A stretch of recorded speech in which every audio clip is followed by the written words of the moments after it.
Come.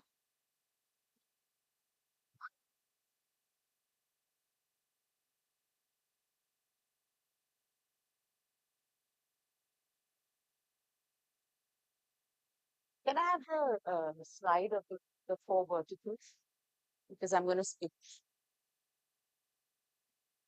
Good evening and welcome, everyone.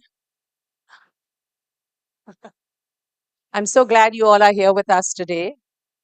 I want to first start by giving gratitude to my late in laws, Chandrika and Anil Bodani, who would move mountains for their grandson Yuvraj, and without whom and their unconditional love, we would not be here today. I want to thank Dr. Einstein, Kelly, Jennifer, and Dr. Hijab for being here, for believing in my crazy vision and deciding to fly all the way down here. And Dr. Hijab decides that, okay, I'm going to support this lady. And so they're here today. Thank you so much.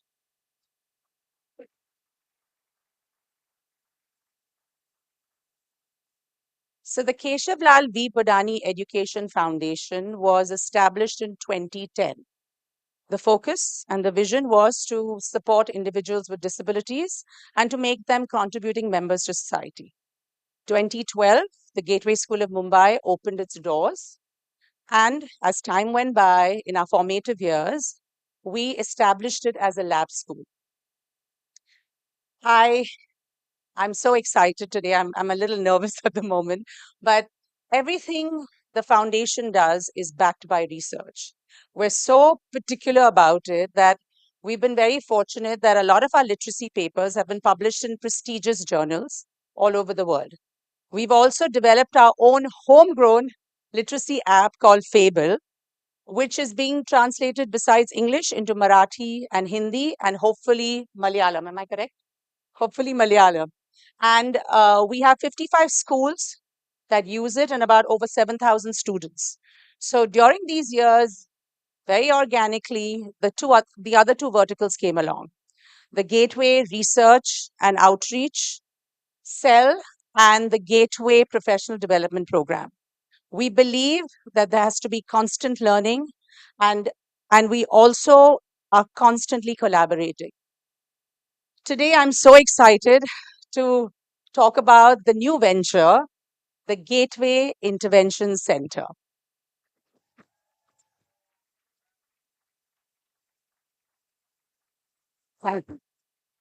This would not have been possible without three wonder women, Radhika, Manika, Varsha. They literally are the backbone of this foundation.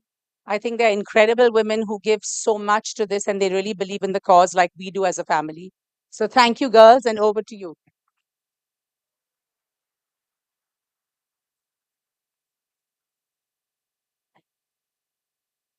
Thank you, Indira. Um, Before I share anything, I think a big shout out to Indira and Tharmil for their. Um, we laugh and we call Indira a visionary because this woman dreams it. Not only does she dream it, she makes it happen. And I think we're all just here because we believe in that vision. But more than that, I don't think any of this would be possible without you and Tharmil. So thank you for everything.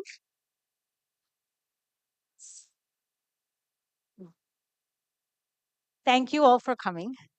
As I'm looking out here, there's so many familiar faces that have been our champions and our advocates on this journey over the last 12 years. Gateway has been around for 12 years, and we're so proud to say that today we have some of our alumni who are here. They are in the community. They are working in the community. They are active contributors in community. So we're happy to say that the vision the foundation set out to achieve, we're working towards that and we're making huge steps in that direction. So thank you, Indira and Dharmil, and welcome to our alumni learners also. I don't think anything we do would have been possible without the partnership that we have with our parents. So a big thank you to all of our parents who are here to support us and all of our parents who are not here also to support. We always believe that the parents are the experts in their kids. It is the knowledge, the background, the values that you have instilled in your kids and your partnership with us that allows us to ensure that our learners are learning not just academics, but also the foundational skills and the curricular skills of art, music, drama, and physical education. We're also really proud to share that in our high school years, our service learning program, our internship programs allow our learners to go into the community and build the readiness skill set so that way when they transition into the community, they're able to be active contributors in society. There's so much that we can share with you about what we've done at Gateway, but I think I'll end with sharing that, we're recognized as an Ashoka Changemaker school since 2016. And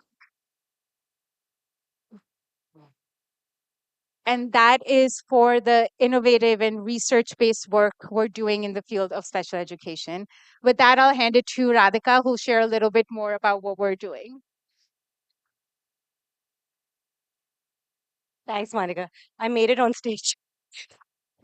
My biggest worry is I was just going to come and fall flat. I dressed up for you, Indira, today. Um, Yeah. So, as Indira shared, Gateways, the foundation's lens has always been outward looking. We wanted our impact to be well beyond these four walls, and that's something that we've strived to do these past years. We're looking to build inclusive schools, an inclusive society. And our newest program, the Career Path program, helps to work towards inclusive workspaces. In our work with schools, we have our partners here. We strive to build inclusive schools. We have a 6 month teacher training program where we've had teachers from all across India come and work together to build these promising practices that will allow India to see how do we make this even possible. As Indira shared, our vision has always been to work with ground up understanding, a deep understanding of what works in our context.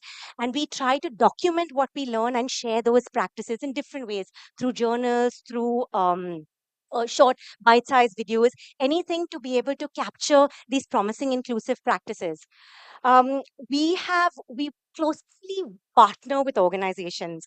So I think one of the things that Indira shared is that like, you look at this today, she doesn't want to take center stage. She wants it to be split among us, and that's something that we work towards too. We don't believe that we can do this alone. We need to partner with organizations to make this vision possible. And with that, we partner with Talim schools, we partner with Tata Institute, and our most recent has been partnering with researchers at Stanford University, where we've come together to understand what are some inclusive practices in the global south. So these are some of the things that we hope will continue and grow. And of course, now I'm going to hand it over to Varsha to talk about uh, the intervention center, which we're all here for today.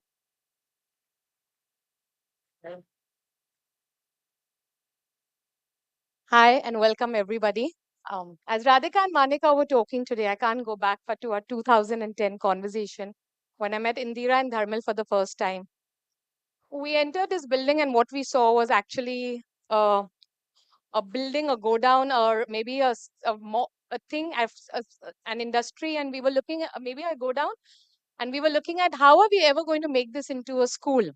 But it takes eccentricity to be able to build something like that. And you have all of that along with vision, passion, and never giving up. So we are very, very, very proud and very humble about what we've been able to achieve at the Gateway School of Mumbai. Thank you. With that, we now want to welcome you and introduce you to our next vertical, which is the Gateway Intervention Center, and a little bit about why the center. At school, we serve a population and a very tiny population. And one of our toughest jobs over the last 10 years has been for us to say no to families. When we say no, we very often say it because we don't have programs that we think could benefit a lot of other children and maybe even adults. At that time, we started thinking about the center. And 10 years down, a decade down, we have the center now ready, where we do want to work with a broader and a more diverse population from early intervention to adulthood. Another reason for us to have this center is Indira herself has shared it. We hear this from a lot of parents, but how very, very often a huge part about her challenging journey has been about taking Yuvraj to different therapists, collaborating with them, talking to the educators, being the liaison person between all of them. very, very often that being a very exhausting journey as well. At the center, we are looking at all therapy services and intervention services under the same roof with high quality therapies, where we'll be able to work with constantly research, understanding what are best practices, and be able to work where we are talking to each other as therapists, as educators, and definitely connect a lot more with parents, maybe even go into the school or the workplace when needed. One other reason for us to also have the center is neurotypical children have a lot of after school activities and a lot of curricular activities that they can choose from. Unfortunately, neurodivergent kids don't have that. What we have started offering at the center is we've curated an enrichment program where our students work with some of the experts in the field, including fashion, photography, music, so that they can also choose and work in a safe and supportive environment and there's access for all kinds of extracurricular activities after school hours as well. It takes a village to raise a child. We want to be a part of that village. It's just the start of our journey, and we're looking at collaborating with experts from all over the field. We've had the privilege of having some wonderful people with us in the last week, online, otherwise, who have been extremely generous with sharing their wisdom, sharing their time, sharing their energy with each one of us, and ensuring that we enhance quality services for all families in India. Thank you very, very much for doing that. We thank you all for being here, the foundation, the family, the Gateway parents, the team, collaborators, supporters. We are here only because of each one of you. Please continue showering your love and blessings on each one of us. We're looking forward to show you the center. See you soon. Thank you.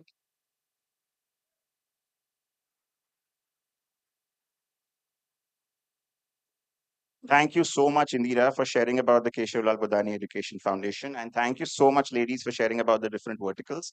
Hi, everyone. My name is Abhishek Panchal, and I am the Vice Principal at the Gateway School of Mumbai. I am one of your hosts for today's evening, and joining me will be my colleague, Vindhya. Good evening, everyone, and welcome to the Gateway School of Mumbai. We're really thrilled to have you here. My name is Bindya Hasaram, and I'm the Program Development Coach here. And I'm going to take you through the flow of events for this evening. In this kickoff event, you will hear from some of our advisory board members, some of our expert advisors, and followed by the opening of the center. Tomorrow and Thursday, our expert advisors are continuing to host workshops here on vision, speech, and nutrition, which we've already started on Monday. But before we get to the serious stuff, I would like to invite a very special person to speak about his experience as a younger brother of Yuvraj. Veer, please come on stage.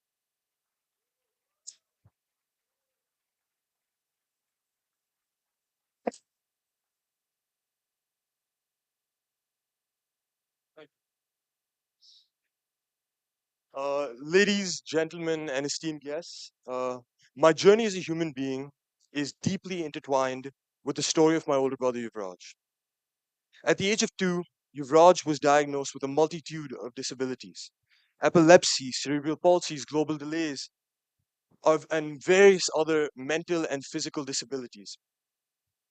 His diagnosis painted a picture of adversity, but through it all, he became my guiding light. 8 years after he was born, I entered this world, stepping into a reality where the status quo of the majority was not our reality. As a child, I grappled with the concept of difference, questioning why Yuvraj was different and not like other kids his age. In response, my mother offered me a profound truth: different is what makes us special. With those words, Yuvraj was transformed in my eyes. I no longer saw him as a burden, rather, I saw him as a blessing. Countless meltdowns marked this journey, each a testament to the monumental obstacles he faced daily. I was oblivious and consumed by my own concern and everything that I was going through. However, as I grew older, I began comprehending the magnitude of his struggles. Therapies became a cornerstone of our lives. Summer vacations were not just a break from school, but a time for to see what true perseverance looked like. Together with my brother and mother, we traveled to America each year to get the assistance Yuvraj needed. I used to attend these sessions with him. During these therapy sessions, I used to fool around and I used to joke around. But while that was happening, my understanding of understanding of challenges and resilience experienced a significant shift. What once seemed like a frivolous endeavor transformed into a heartfelt journey of understanding and appreciation. Through the lens of retrospection, I witnessed my brother shatter the confines of his limitations. Each therapy session, a triumph of human spirit. These experiences, challenging, but they bestowed upon me invaluable lessons of resilience, of understanding, of empathy, and the power of love. Earlier this year, fueled by my desire to pay it forward, I founded the Gateway Community and Sibling Support Group, a platform for individuals like me who have a sibling with what's it called with disabilities to navigate and to go and explore. This program transcends mere support. It embodies community, serving as a platform for individuals like myself to embark on on a journey of self-discovery amidst the challenges we face. Our community has embarked on a journey of healing, guided by the principle that every obstacle is an opportunity for growth. We endeavor to find the silver linings hidden within the storm of adversity, to find solace amid the chaos, and to cherish our siblings for the amazing individuals they are. Life's beauty unfolds when we open our hearts, just like Yuvraj taught me, allowing me to see the world that we might otherwise miss. Thank you.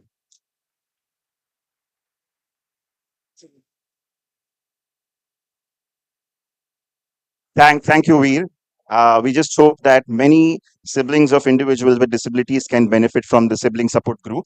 Uh, for the next part, many of you might know Sejanya from our high school. She's a student at the Gateway School of Mumbai, and Sejanya cleared her IGCSE 10th exams last year, and she's currently in the 11th grade at Gateway.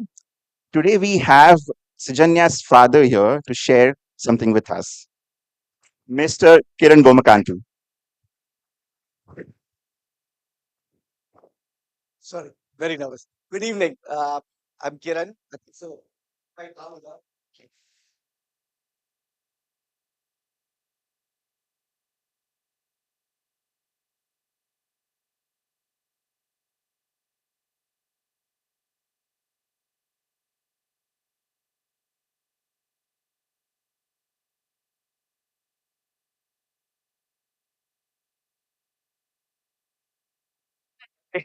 okay. Sijanya has not been away from me for a long period of time. She's always been with me around. It was a 45-minute interview which she had in school, and we took a tour of the school, came back. I met her coming down this staircase. First thing she told me was, Dad, I'm coming to Gateway School from tomorrow. I've had interviews with her in many other schools. She was nervous. She's never been open. First thing she said is, I want to come to the school from tomorrow morning. Then it's history. It's 12 years now that Sijanya has been in the school. A little history about her. She's a preemie, born week 30, weighed 820 grams. And she spent the first 72 days of her life in an NICU. To see her from there to here, a lot of help from Gateway, a lot of help from therapies. Therapies have played a very big role with Sijanya, and she has been doing therapy still about a year back. Now she says, I'm good enough. But yes, she never says no to therapy at school. I cannot take her to therapy from anywhere outside. In school, you can make her do anything. That's why I call it gateway magic. She's been, even today, she's made another, sorry, not just, okay. She finished her IGCSE last year, and After exam, she just came and told me one thing, that I want to do my NIOS from Gateway the next 2 years, because this is where I feel safe. This is where I feel comfortable. This is where I can do whatever I want to. So that's been her journey. Uh, Gateway has given me a lot of opportunities. One more opportunity was uh, internships. I've had a couple of students who have interned with me at my company. I'm in the auto industry. I've had a couple of students who have come in and interned with them. I know these many of these kids who have come. I've seen them grow. We, not only me, my whole team. I mean, one of the biggest examples I have is Siddesh. Siddesh was a turnaround, which we've had. He speaks only English, and my guys in office cannot understand a word of English. The toughest part was to get them both to work together, and that was the beauty. One, Siddesh could give commands, get work done. Two, travel by himself from school to my office and back home. That's the confidence Gateway has given. That's what I have to say. Nothing else. Thank you very much. Thank you, Kiran, so much for your kind words and for sharing the gateway magic. For the next part, I would like to welcome our guest of honor and one of our board members and a support gateway, Ms. Reshma Piramal, to speak a few words. Reshma heads operations at SE Learning India. The learning program is Emory University's K-12 education program that promotes social, emotional, and ethical learning in educators and their students. She's committed to fostering a compassionate culture in schools through the training of teachers and their students. She's a developmental speech and language therapist by training, having completed a master's degree at City University in London. Her area of interest has been children at risk of reading failure. Reshma is the co-chair at UNESCO's Global Working Committee for SEL and Emory University certified senior cognitive-based compassion training instructor. Reshma, over to you. This is very embarrassing. Um, I'm here to just say a few words. My association with the Gateway is now more than 20 years, or a little over 20 years, I would say. I was Yuvraj's interim speech therapist when he came down from the US, and I helped Indira hold fort.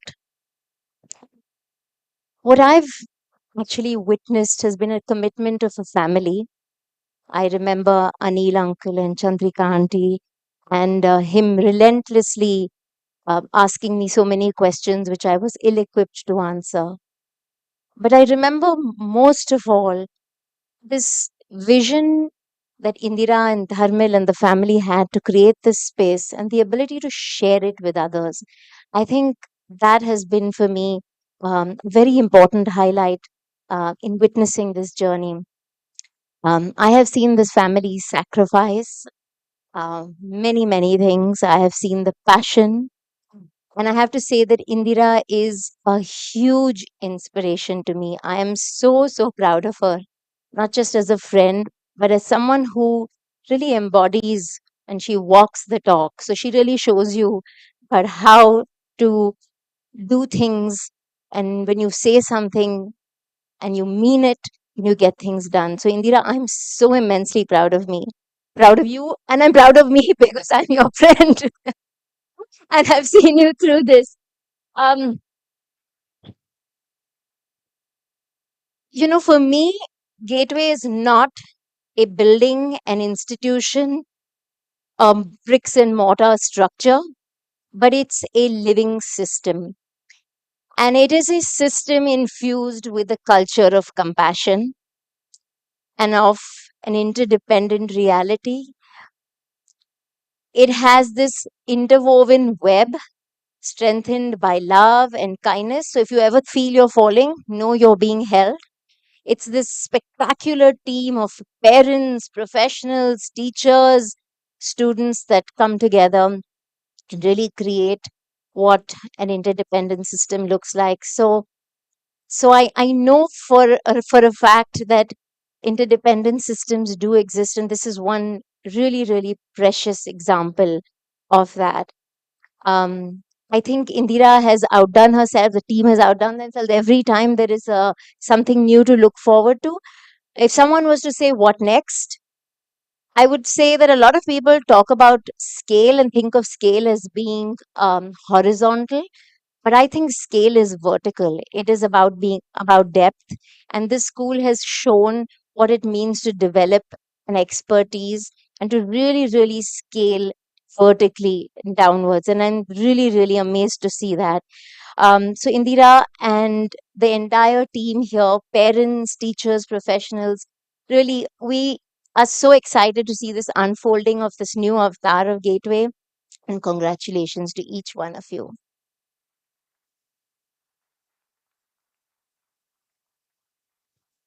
Reshma, thank you so much for your warm words. And as someone who works here, I couldn't agree with you more. Thank you. I'd like to introduce another of our advisory board members. John Gloucester is the head physiotherapist and medical coordinator for the Rajasthan Royals IPL franchise. He is also the director of sports science and medicine for the Go Sports Foundation India and the founder of Triarch, a venture development firm built by experts for tech startups in the sports, health, and wellness ecosystem.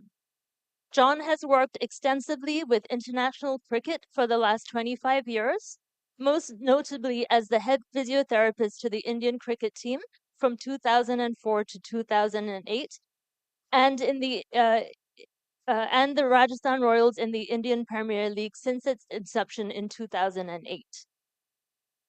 John sits actively on several advisory boards for school and health and wellness related startups and projects in Mumbai and across India, and we are very happy to have him on our advisory board. John, may I invite you on stage, please?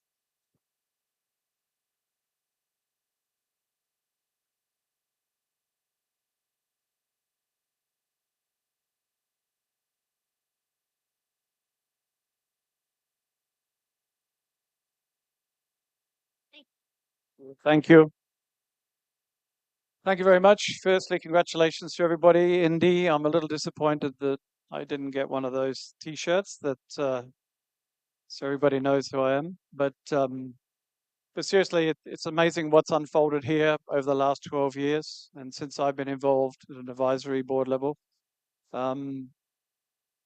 Listening to Sanjana's dad talk about her first impressions when she first came here, and the comfort she felt when she entered an environment such as this. I work, as you know, in the pointy end of what we call our sporting pyramid, where all the elite sport takes place, our elite athletes function. And we always look at environments as almost the predictors of performance outcomes. And we spend an enormous amount of money,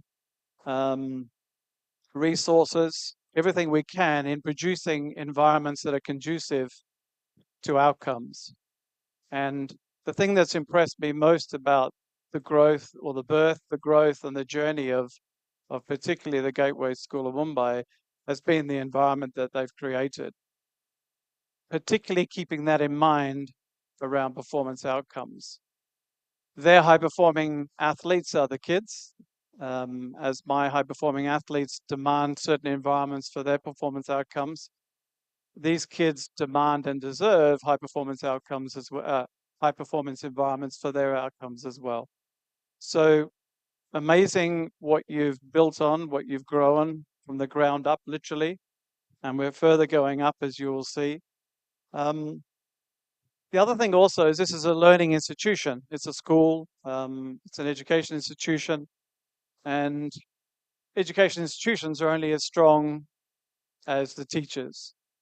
And the teachers are only as strong as their learning pathways and their ability to grow within this institution as well. And sitting along the front row here is testimony to how Gateway has embraced that concept that if we don't upskill our teachers, our staff, our support network here, then the only people that are ultimately going to suffer will be the children. So congratulations again on the environment that you've created for your teachers and your learning staff here at Gateway as well. The next point really, and again, when we look at high functioning and high performing environments, it's senior management that often have indirect or direct impacts, and often without them even knowing. And when we look at the management structure, the management setup, it can often impact negatively if it's a poor functioning, poor communicating, poorly cohesive unit. And I'm not talking necessarily about the teachers here, I'm talking the layer above that. The support that you guys get and we all get from the advisory board, from the trustees, from the board itself, is what ultimately determines the entire outcome performance-wise from everybody within this institution, the teachers, and ultimately the kids. So congratulations again on fulfilling, as you said, from the ground up, every single piece that's going to make this a highly functioning, highly successful and supportive environment for our children. So I think from that aspect, you've got all bases covered, wonderfully led by an incredible group of people, open-minded as you need to be in these environments. But overall, I'm extremely proud to be a part of this highly functioning, high-performance unit that you have here at Gateway School. So thank you very much.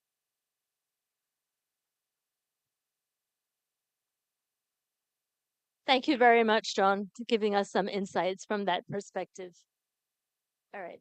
So now I'd like to introduce you to some very special people who have, most of whom have flown here from the States. Each of these people has supported us significantly on our journey.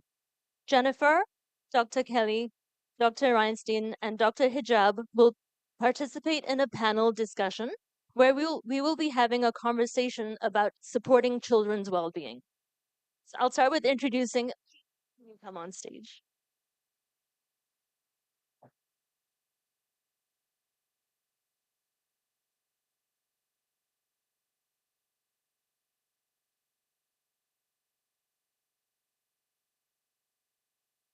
Thank you. Jennifer Midley is a clinical speech pathologist. She has over 25 years of experience working with children and families. She is the owner and director of the Children's Speech and Language Services, Inc. in Falls Church, Virginia. Jennifer's specialty area is feeding and orofacial myology. Jennifer is a consultant for the Gateway School of Mumbai. Kelly Dorfman. Kelly is a licensed nutritionist and an author who specializes in targeted nutrition therapy to address complex medical problems. She lectures internationally and has been featured on numerous television programs and in periodicals. Award-winning book, Cure Your Child with Food, has been published in 7 languages. She is on the advisory board of the Gateway School of Mumbai. Dr. Reinstein was on the staff at SUNY College of, is it on?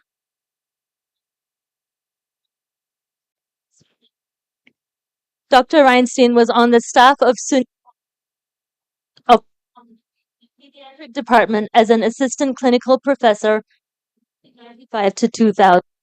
Dr. Reinstein is currently working in a private practice in New York City that specializes in primary care optometry.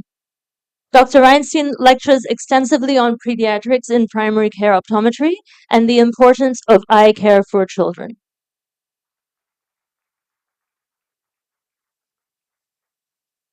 Our fourth panelist, Dr. Hijab Mehta, is a cornea, cataract, and refractive surgeon and an adjunct faculty at LV Prasad Eye Institute.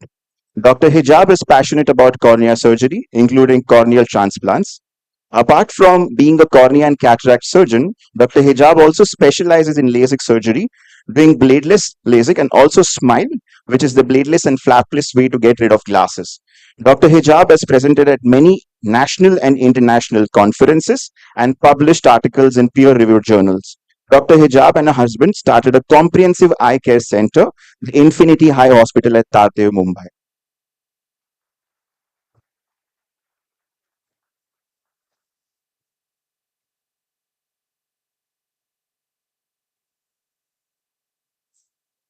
Vindhya and I are going to be seated here to facilitate this discussion. Uh, Hello. Thank you for the patience. I first want to extend our immense gratitude on behalf of the foundation for participating in this panel discussion and for being with us for this week. Thank you so much. Uh, I would like to start with Kelly. I met Kelly yesterday and I was at the lunch table with her. And Kelly is a nutritionist. And with gathering a lot of courage, I offered her Mysore Pak. And then I continued the conversation about what she was going to discuss on the panel. So, Kelly, uh, before we start, we have been reading your articles, and the Gateway community has been reading your articles through our newsletter. And these small doses of uh, extensive research and your articles are so insightful to us. I would begin with asking you, as a parent who has a child with neurodevelopmental needs, what are some of the basics of nutrition that a parent must be aware of? Thank you. Well, I think it's kind of funny because you think, what's a nutritionist doing with all these therapists? And it's because everything you do has a chemistry to it. You raise your arm, up, chemistry. Think a thought, there's chemistry. And that chemistry is all supported by the food you eat. So you don't eat the food, you don't got the chemistry. Your body just budget cuts it. So we want to make sure that the students have optimal amounts to choose from so that they can have the high performance that John was talking about. And we're asking more of them because they have some challenges with that. So I think you want to be aware that what your child is eating is contributing to their success at school, and having a nutrition aspect of it is actually a superpower because you can support the chemistry so that every hour of therapy pays off better.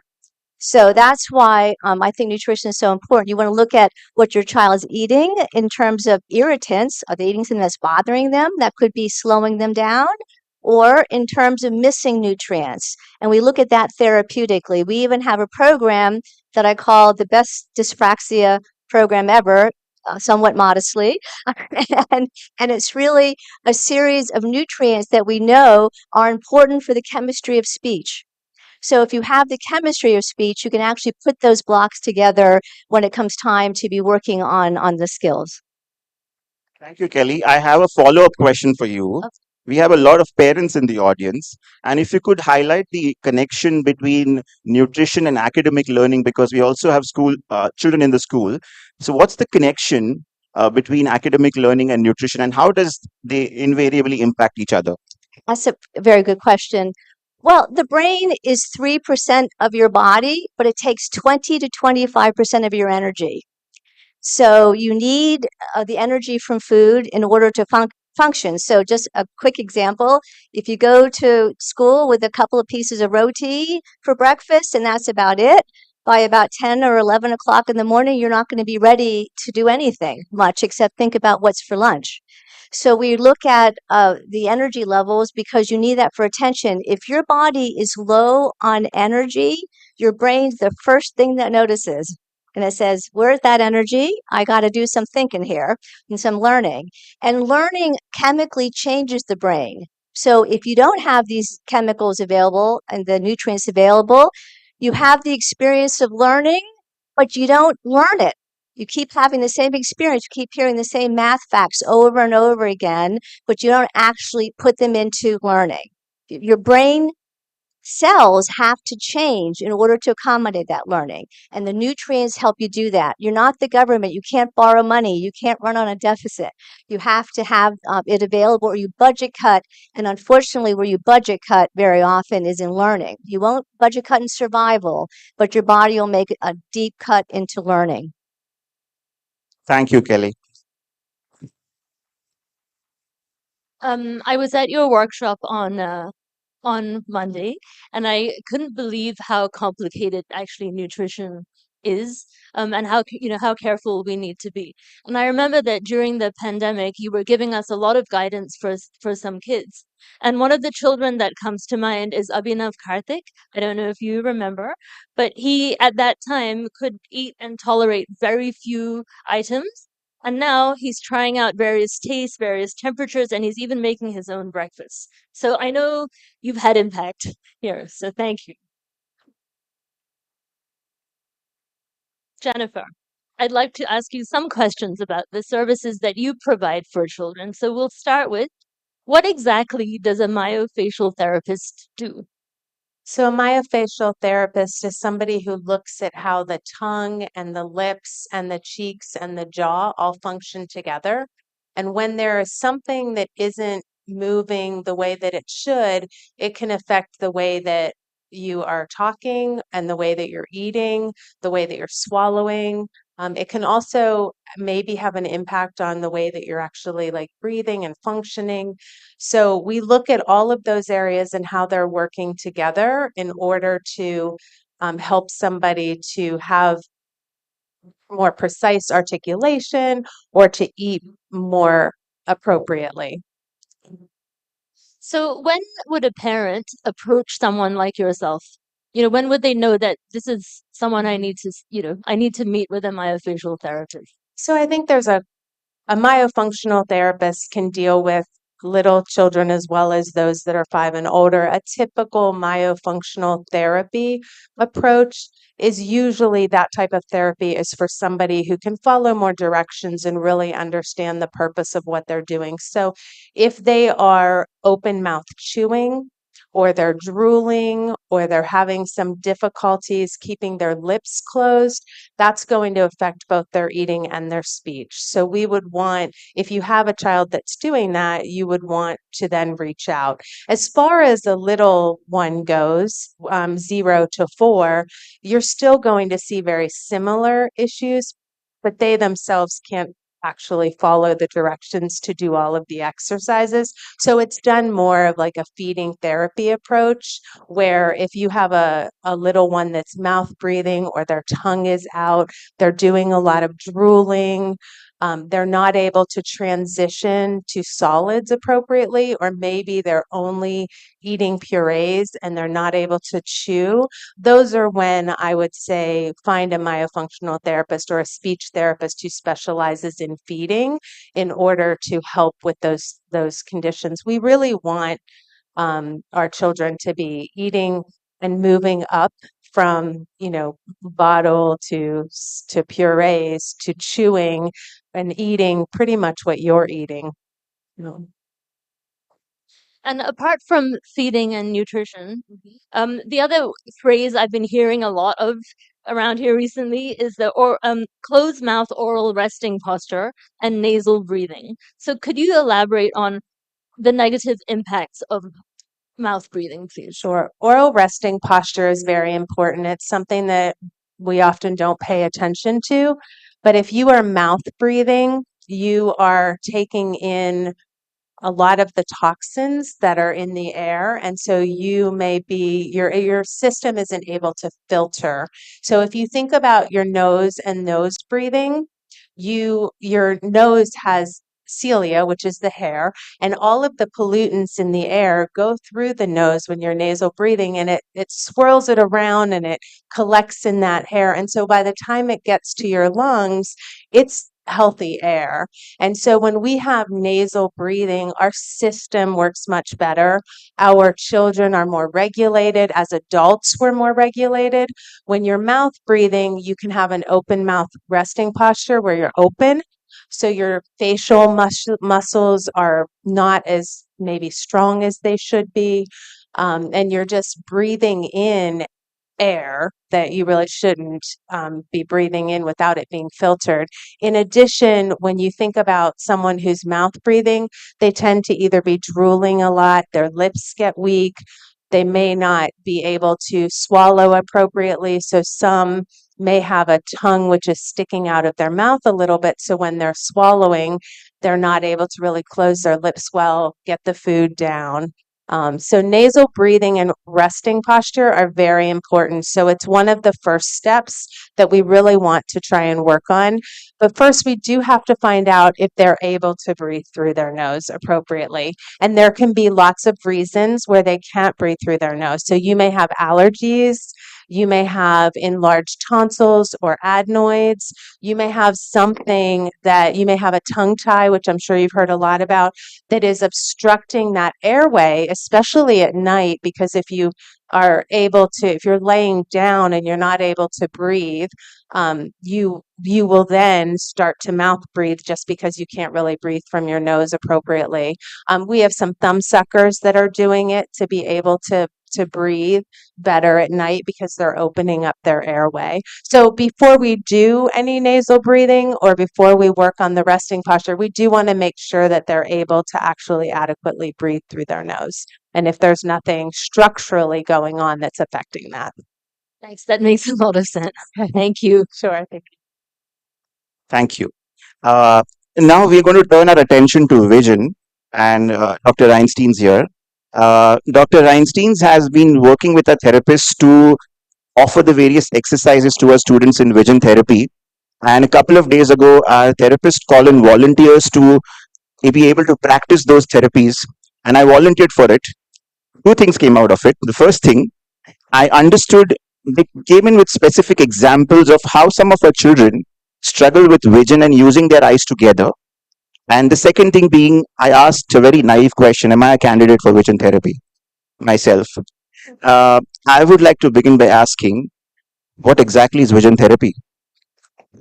So I'm going to read because these people are amazing how people can come up here and just speak and remember everything they're saying. But I'm going to read a fairly technical definition of vision therapy, and then we're going to kind of talk about what vision is. So vision therapy is a program that is individually designed. Every person is different, and every person uses their eyes differently in order to teach a child or an adult how the brain controls the eyes in order to improve visual skills and to apply these skills to improve reading, learning, and concentration. The main goal is to improve and strengthen the visual skills, such as focusing, eye teaming, and eye tracking, and to retain the visual system to interpret visual input with increased accuracy, ease, and comfort. Vision therapy is designed to improve brain eye communication and the effective operating of the visual system. So, what does all this mean? We have two eyes, and each eye sees individually. And that's wonderful. You can have one eye that sees perfectly clearly and another eye that sees perfectly clearly. But if those eyes don't work together as a team, then you're not going to have the correct visual skills that you need to learn properly. So, for instance, you could have a child who sees perfectly clearly out of one eye, perfectly clearly out of the other eye, and they can't coordinate their eyes and they have double vision. So, imagine reading with double vision. Or they have to work so hard to keep their vision single because nobody really wants double vision that it takes 80% of their effort just to keep their eyes clear and single all day. I had a parent in today, and the parent noticed that the child's eye was turning out when she was reading, but she never understood that the child actually saw double. And I used Prism in front of her eyes to simulate what the child is going through every day. And she was astounded that that child can function. And this was a child who's a gateway child and has other learning differences. But why should a child like that have an issue actually functioning with their eyes when we can help that? This was an area that isn't prevalent in India. There aren't a lot of people who do vision therapy in India. And I've known Indira for a long time. I was helping Irvaj when he was very young, and I actually saw Veer when he was 1 year old. And Indira recognized that vision therapy was so helpful. And we tried to figure out how we can do this. And over when COVID started, I have a very big vision therapy practice in New York. And I had kids who I had to just throw up in the air because nobody can come into my office. And I created a online, like a Zoom vision therapy learning, just like the teachers can do it online, and the vision and the occupational therapists and the physical therapists were doing work online. I decided I can do it online also. So then we talked. We said, if we can do this online, why can't I train the occupational therapists at Gateway to do some of these services? The interaction is incredible in this school. It's my passion, the interaction of all the therapists who work together. And we started about 2 years ago to train the occupational therapists. My team is beyond fantastic. And it was challenging. There's no question about it. Everything is very two-dimensional online. And we worked really hard, and everybody left our sessions with very bad headaches from learning how to do all of this stuff. But they really got the feel for it. And we started seeing kids this year for the first time. And the teachers and the parents have noticed such huge changes. And the importance of programs like this and to bring about a center that just incorporates all of this feeding and nutrition and occupational therapy and physical therapy and vision therapy is just, it's such a privilege to be able to do this with this community and to be able to not only train the community to do what I do, but to actually enhance children's lives. It's really a passion of mine, and I can see it, my passion is nothing compared to the passion of the people I've been working with. Thank you. I have the same question that I asked Kelly. How would a parent identify that their child needs vision therapy? So if a child's eye turns out or in, they should probably have an eye exam, but that's more obvious, right? So some of the indications that a child, for the teachers or parents, that a child needs help is a child who gets very, very tired reading, more tired than normal. A child who actually shifts or turns their head when they're reading like this, or leans on their hand, or lays on their arm, a child whose eyes tear when they're reading, a child who complains of headaches. Now you're talking about a population of children who have so many therapies that they don't always express what's going on. And you can't actually expect a child to come home and say, Mommy, I see double, or Daddy, I see double when I read. They think that's normal vision for them. They think everybody sees double. So I think you have to learn from the telltale signs. I've literally had children lick their thumb and stick it in their eye in order to read, like literally sit and hold an eye to read.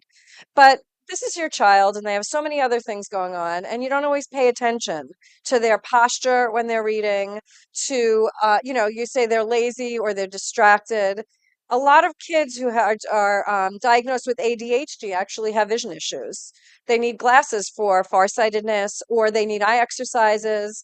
If your child is having trouble tracking and they lose their place when they read, all of these are signs and symptoms of visual problems that go undetected. Dr. Einstein. Dr. Hijab. We're so happy to have you in Bombay, in India, with us, supporting, and you've been supporting our children and their eye health for years. So at the school, we have kids that are 8 and above, but now with the intervention center, we will be having younger children as well. So what I'm curious about is, at what age could a parent consult a vision specialist and ophthalmologist, and what would be their impetus for doing that? So thank you for having me here, Indira. Thank you for being so kind. Actually, all these other therapists are working with you for 10, 12 years. Our association is just 2, 3 years, but I must tell you that I'm really impressed with all the work that's happening here. And congratulations. Keep it up. God bless you. Yeah. And so the right age to come to an ophthalmologist like me would be something like about 4 years, 3 to 4 years, when the children start talking, because we are more clinical in our approach. We need to assess their vision to see how much they're seeing. So once they can identify, they may not be able to read ABCD, but even if they can identify objects like a bat, ball, cat, dog, we have charts which display those pictures for us to be able to assess the vision of the child. So that's the time they should come. Or if the parents feel that, they've got a complaint from school that the child is not copying correctly, or he is looking in the neighbor's book, going very close to the board, or watching TV from up close, reading from up close, then that's the time they should come and, take help. In addition to what Dr. Einstein said, that, if you see the eyes going, if they're not aligned well, the child is squinting, of course, that's an obvious thing. The parents will only pick up. But most times, the vision problem, the children don't complain. They don't come and tell the parent that I can't see the board. And sometimes, the parents also don't take it seriously. They feel, no, you're not copying correctly, you're not reading correctly. So they end up scolding the child. It's very important to get the child, meaning if the teacher is telling you, please bring the child for an eye consult. If children have numbers and if we pick them up early on, we can dispense the glasses, and that definitely improves their academic performance. if they don't wear the glasses early on in life, then the children develop what we call lazy eyes. Lazy eyes, by that we mean that even after wearing the glasses, the children are not able to read the board. They cannot see the small print from a distance. If they start wearing the glasses in time, the laziness can be reversed. So that time, critical time is, before the age of 12, preferably before the age of 10 years. If they have glasses and we dispense the glasses to them, the vision improves. If you come later after 12 years, then that laziness has become quite strong. Then for us to reverse it, it becomes difficult. And sometimes you may also see that, the color of the eye. So sometimes you may see a white reflex in the eye. So there are some children who are also born with cataracts. There may be cataract in one eye, there may be cataract in two eyes. So these things also, if you feel there's an abnormal appearance of the eye also, you need to come to the eye doctor and get the eye checked. There are multiple reasons, not only cataract, there are certain retinal conditions also. Retina is the inner layer of the eye, where also the child may appear to have a white reflex in the eye. The normal reflex is black. If you see some white dot, then definitely you need to come and get the eye checked. It's amazing that, even at age 4, that these signs can be seen. But Yeah, like definitely. all the therapies, right? The earlier you tackle it and the earlier you deal with it, the better the outcome, it sounds like. Thank you. So I have a question for all of you, and any of you can choose to answer first. The therapies that you've told us about today, are they only significant for children with neurodivergence? Absolutely, absolutely not. I mean, every child I see, I have a patient right now I'm doing vision therapy with. She's 81 years old, and she's so bright. And she, I've gotten 5 text messages from her since I'm in India, but because she forgets which color glasses to wear with her therapies. But I get it. I'm trying to be patient. But eye issues like this are not limited to the neurodiverse population. In fact, I would say right now that I have about four, probably 15 to 20% of my patients who do vision therapy are in the neurodiverse population. Not because I can't do it with them, but just because every child I see who has an eye issue has an eye issue. Every child is independent, just like every neurodiverse child is a neurodiverse child. You can't, no, nobody's the same. So it doesn't matter. It's not limited to children within a population, though they do say that children with learning difficulties, that 70% to 80% of children with learning difficulties do have visual problems. And if you look at a classroom here, it's astounding to me how many kids are in glasses and how many kids have pretty significant prescriptions. So this population needs our care, but it's not limited to this population, if that makes sense. Yeah, absolutely. Can you pass the mic? Well, if you eat, you can see me. It's funny. It just occurred to me, Jen, that why, when you call somebody a mouth breather, it's an insult.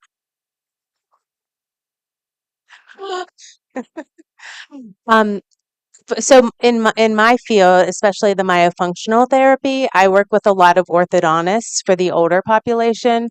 So anyone who is about to get ready to go into braces, they look at the way that they're swallowing and their resting posture. If their resting posture is not closed or their tongue is not up on the roof of their mouth, they may need to have their palate expanded, but they need to actually learn appropriate resting posture and they need to learn the appropriate way to swallow in order for the braces to work. Because if you don't have appropriate resting posture and they put braces on, when the braces come off, a lot of times they have to have, I mean, I've run into adults that have had braces or some sort of appliance a number of times and it's not stuck because the teeth move back or the palate moves. So I definitely can see, I definitely see typical children and adults as well. As far as feeding goes, there are many children that are typically developing children that are picky, and why are they picky, and trying to figure that out.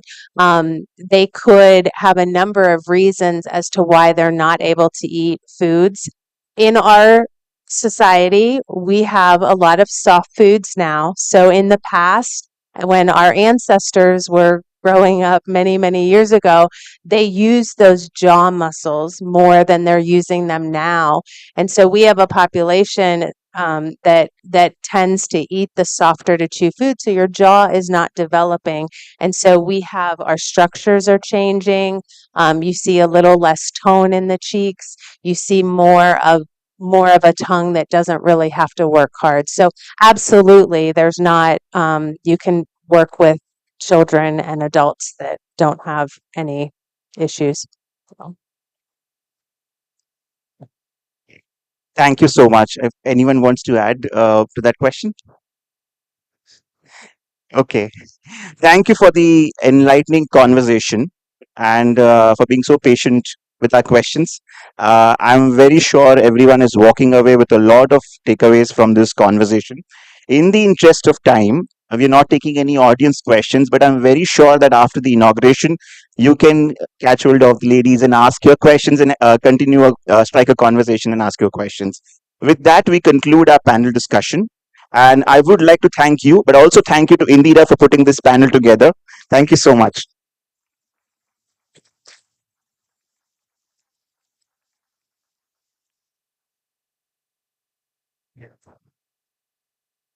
Now, before the inauguration, for the next part, I would like to invite a very special person and a board of our advisory members, uh, someone who has extended so much kindness and love, not only to Yuvraj, but also so many friends and so many of our students are friends to Yuvraj. Someone who I've seen in school interact with the students, walk into our classes, uh, talk to them as if he's their friend. And I think the individual doesn't need any introduction. A very beloved, lovely Bobby uncle, as they call him. Bobby, can I please have you on stage to speak a few words?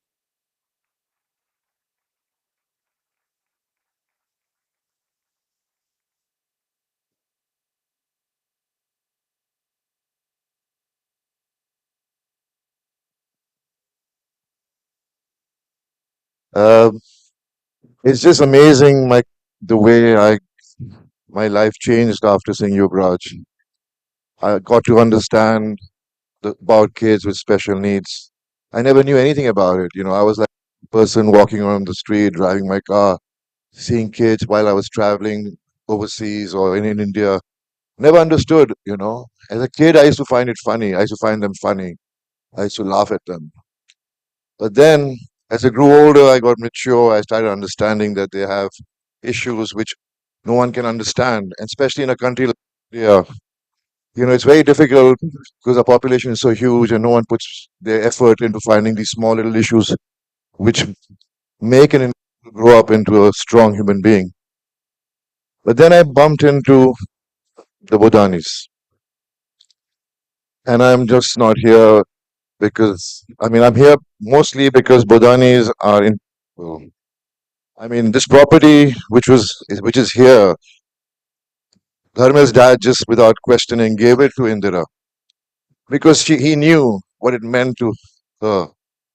He knew how much they have suffered. They've lived in New York for 10 years before they shifted here.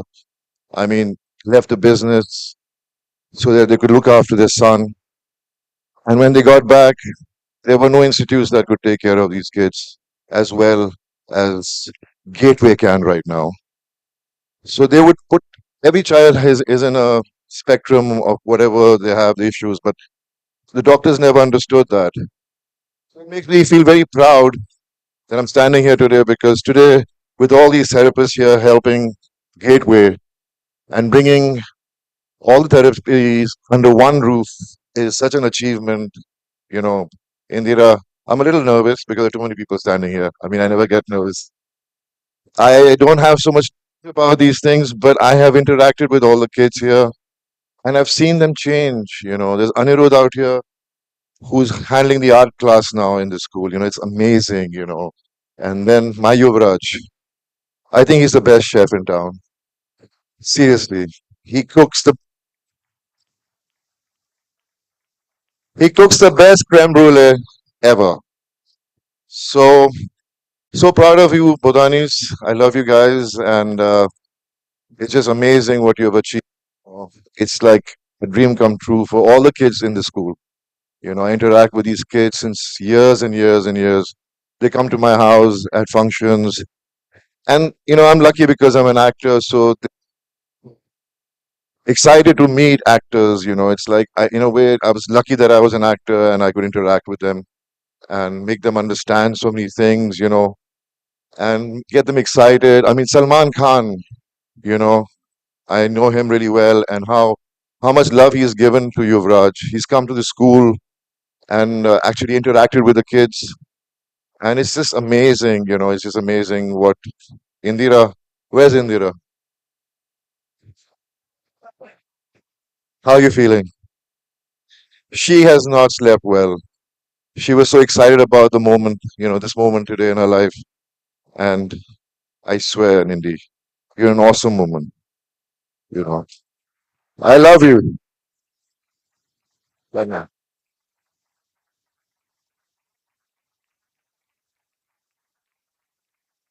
Thank you, everyone.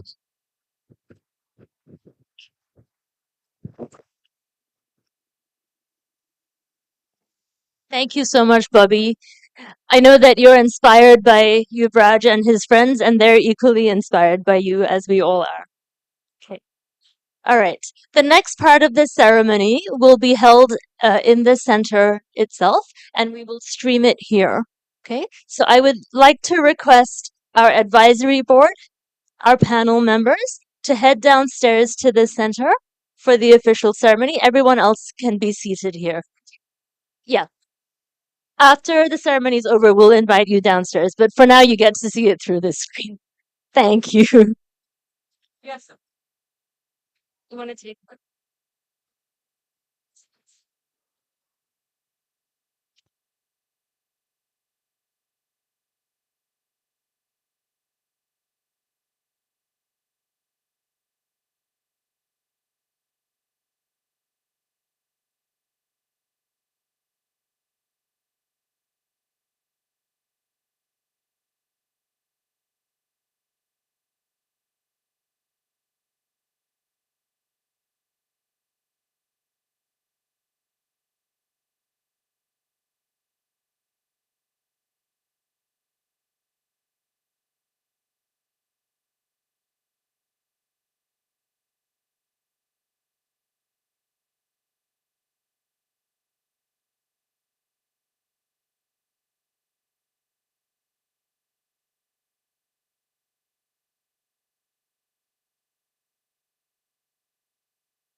Wait, yeah, please come to bring it.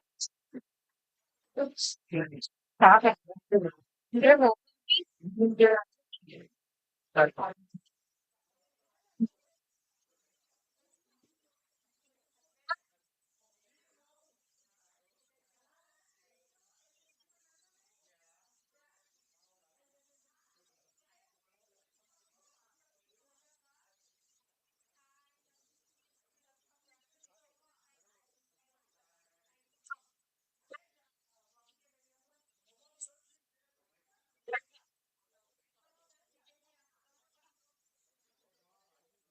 you also remember Kenny.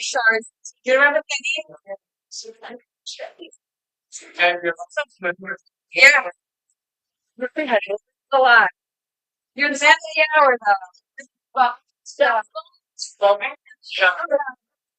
Well, we're following. Yeah. Even though everybody's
We are officially opening the Gateway Intervention Center.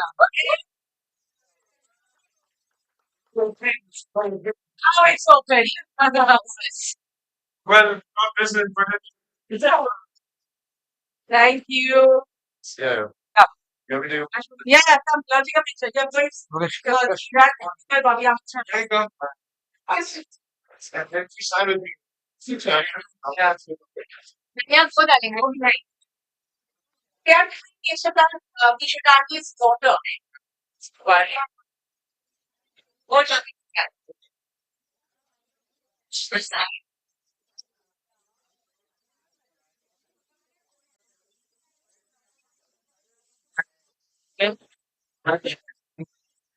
That's I love it. Shy. I need some notes.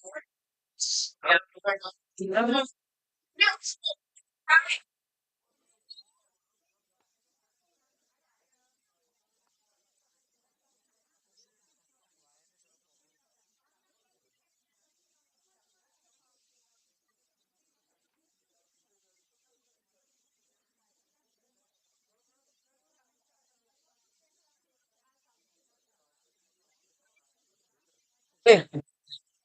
Right.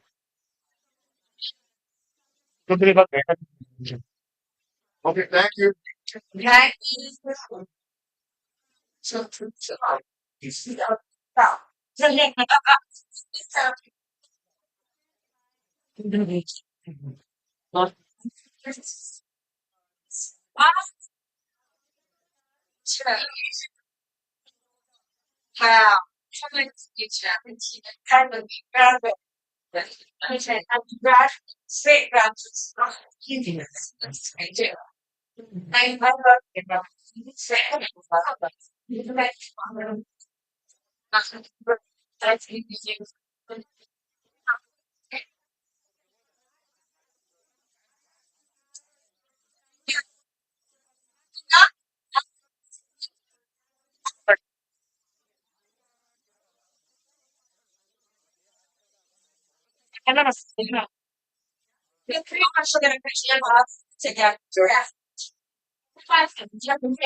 Yeah, and tell me you and I don't know where else. So that time is to many pensions. I love you. And I'm going on in top. Yeah, and here is like I'm gonna divide that. I'm going to say yeah. And you know what? I know that